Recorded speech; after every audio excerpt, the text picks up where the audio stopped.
গুরু মহারাজের অপার মহিমা কীর্তন করে গেছেন এবং আপনারা শ্রবণ করেছেন। আমি যে কি বলবো বুঝতেছি না, বুঝে মধ্যে দুঃখ করতেছে।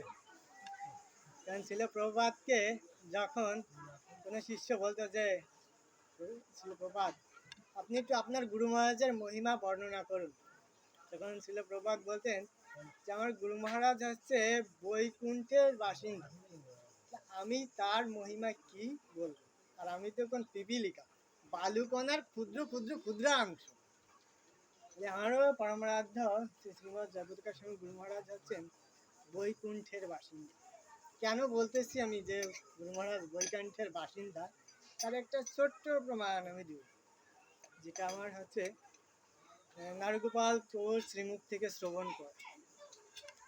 গুরু মহারাজের এই অসুস্থ লীলাকালীন অবস্থায় গুরু মহারাজের বাম চোখে একটা ইনফেকশন হয়েছিল। তখন গুরু মহারাজ ছিলেন লন্ডনে। তখন যারা গুরু মহারাজের মানে বাপু সেবার জন্য নিযুক্ত আছেন যে টিম, ওনারা চিন্তা করে গুরু মহারাজকে লন্ডনের হসপিটালে ভর্তি করালেন, চক্ষু হসপিটালে। যেখানে হসপিটালে ভর্তি করালে তখন ডাক্তার বলল কি যে গুরু মহারাজের চোখের অবস্থা খুবই খারাপ, আগামীকালই অপারেশন করতে হবে। তখন সবাই সেটা চিন্তা করে যে গুরু মহারাজের অপারেশন করতে হবে। সবাই কিন্তু আমরা গুরু মহারাজের কিন্তু চিন্তিত হয়ে পড়ি, যখন গুরু মহারাজকে হৃদয় থেকে ভালোবাসি, এটা কি হবে না। তখন সবাই চিন্তিত হয়ে পরবর্তীতে সিদ্ধান্ত নিল তাদের ঠিক আছে। কিন্তু তার পরবর্তী যেদিনকে অপারেশন হবে তার একদিন পরেই হচ্ছে দিল্লি মন্দিরে প্রতিষ্ঠা বার্ষিকী মহা উৎসব, গুরু মহারাজ এবং সেখানে সভাপতিত্ব করবেন।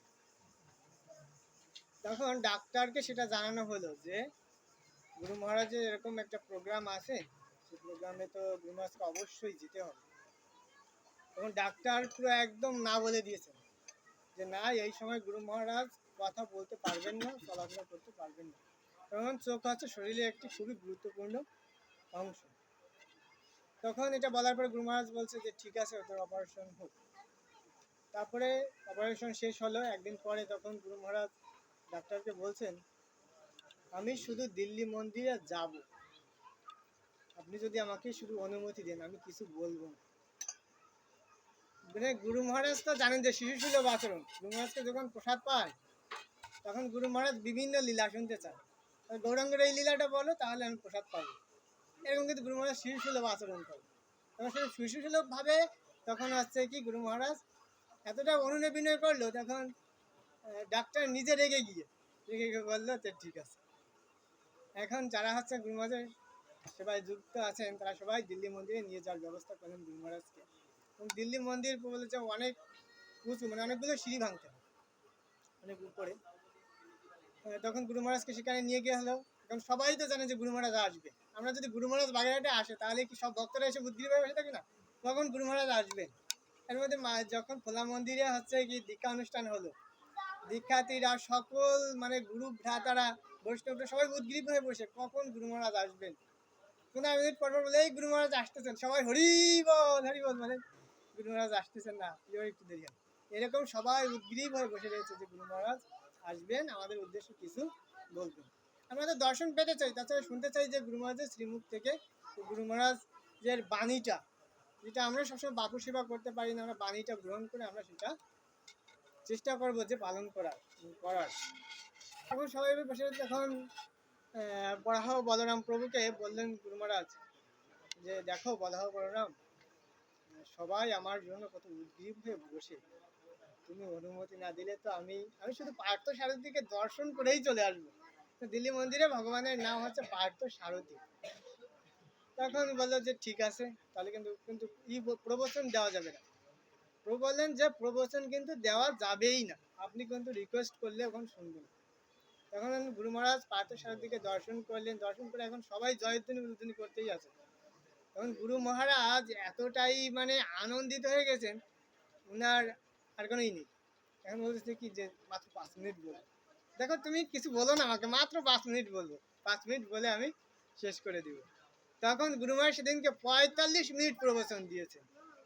45 মিনিট বলেন, একটা সুস্থ মানুষের আধা ঘন্টা 1 ঘন্টা বসে থাকতে কতটা কষ্ট হয় আমাদের, আমরা এই মোড় ওই মোড় করি। গুরু মহারাজ শারীরিকভাবে যদিও অসুস্থ, মানসিকভাবে তিনি কি বৈকুণ্ঠপতি। তিনি কি? বৈকুণ্ঠপতি, যেখানে কোনো কুণ্ঠা নাই। তাহলে সেটা আমরা গুরু মহারাজের মধ্যে দেখতেছি না? আমরা সবাই দেখতেছি গুরু মহারাজের, গুরু মহারাজ লীলাবিলাস করতেছেন, কিন্তু তিনি স্বয়ং বৈকুণ্ঠ। তেমনই আরেকটা ছোট্ট একটা কাহিনী বলবো। আমাদের বাংলাদেশি গুরু মহারাজ একটা ক্লাসে বলেছে, মানে জুম মিটিং ক্লাসে বলেছিলেন, গুরু মহারাজকে প্রশ্ন করেছিলেন যে গুরু মহারাজ কি করলে একজন ভক্ত আপনার ভগবত ধামে ফিরে যেতে পারে? এবং গুরু মহারাজ বলেছিলেন যে মাত্র 5টা কাজ। কি 5টা কাজ? হচ্ছে যে আমাদের 4টা নিয়ম আছে, সবাই জানেন আমার গুরু ভ্রাতার জন্য। আর তার সাথে একটা করেছে যে বৈষ্ণব সেবা, যে আমরা কি বৈষ্ণব সেবা করি কি না। গুরু মহারাজ বলে যদি এই 4টা নিয়মের সাথে যদি কেউ বৈষ্ণব সেবা করে, সে ভগবত ধামে ফিরে যেতে পারে। তার কিছুদিন পরপরই হচ্ছে সারা বিশ্বে যে মহামারী করোনা শুরু হলো। করোনায় তো বাঁচার জন্য আমাদের অনেক ভক্তরা যারা আছে দেহত্যাগ করেছেন, এবং অনেকরা আছে বিভিন্নভাবে চিকিৎসা নেওয়ার সিদ্ধান্ত নিয়েছেন।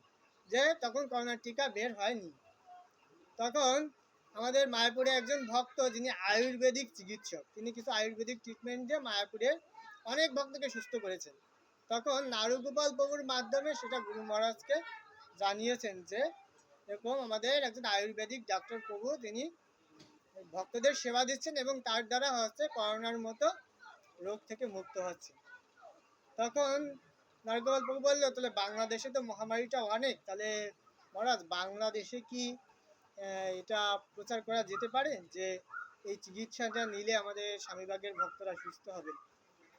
তখন গুরু মহারাজ বললো কি যে তোমার কথাটা যথার্থ, ঠিক সিদ্ধান্ত, তবে এর সাথে তুমি একটা কথা জুড়িয়ে দিবে, যে সাধারণ মানুষের উদ্দেশ্যে বলবে যে আমরা কৃষ্ণ প্রসাদ পাই, যে আমরা তো এই আয়ুর্বেদিক চিকিৎসা নিচ্ছি, তার সাথে আমরা কৃষ্ণ প্রসাদ পাই।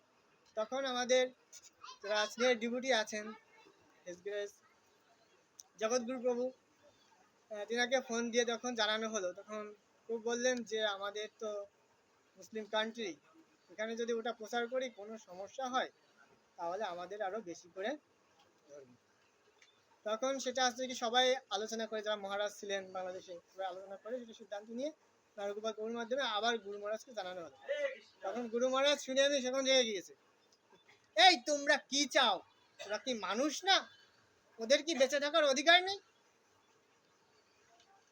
তাহলে গুরু মহারাজের কতটা আকুতি শুধু যে আমাদের প্রতি না, যে তার সন্তান আমরা যারা আছে, আশ্রিত দীক্ষিত আছি যারা, তাদের প্রতি সমস্ত জীবের প্রতি। গুরু মহারাজ কি বলেছে যে তো সমস্ত জীব যদি ভগবত ধামে ফিরে যেতে চায়, আমি সমস্ত জীবের পাপ গ্রহণ করতে রাজি, কিন্তু কি করতে হবে? ফিরে যেতে হবে।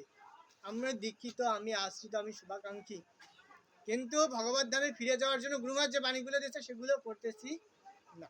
ভগবত ধামে ফিরে যাবো না, গুরু মহারাজ আমার পাপ গ্রহণ করবে না, নিজে বলেছেন করবেন না। ঠিক আছে, এইভাবে গুরু মহারাজ দেখতে পারি যে জীবের প্রতি আমাদের কত দয়া। ঠিক আছে, আমাদের সিনিয়র গ্রুপ ভ্রাতা এবং অনেকেই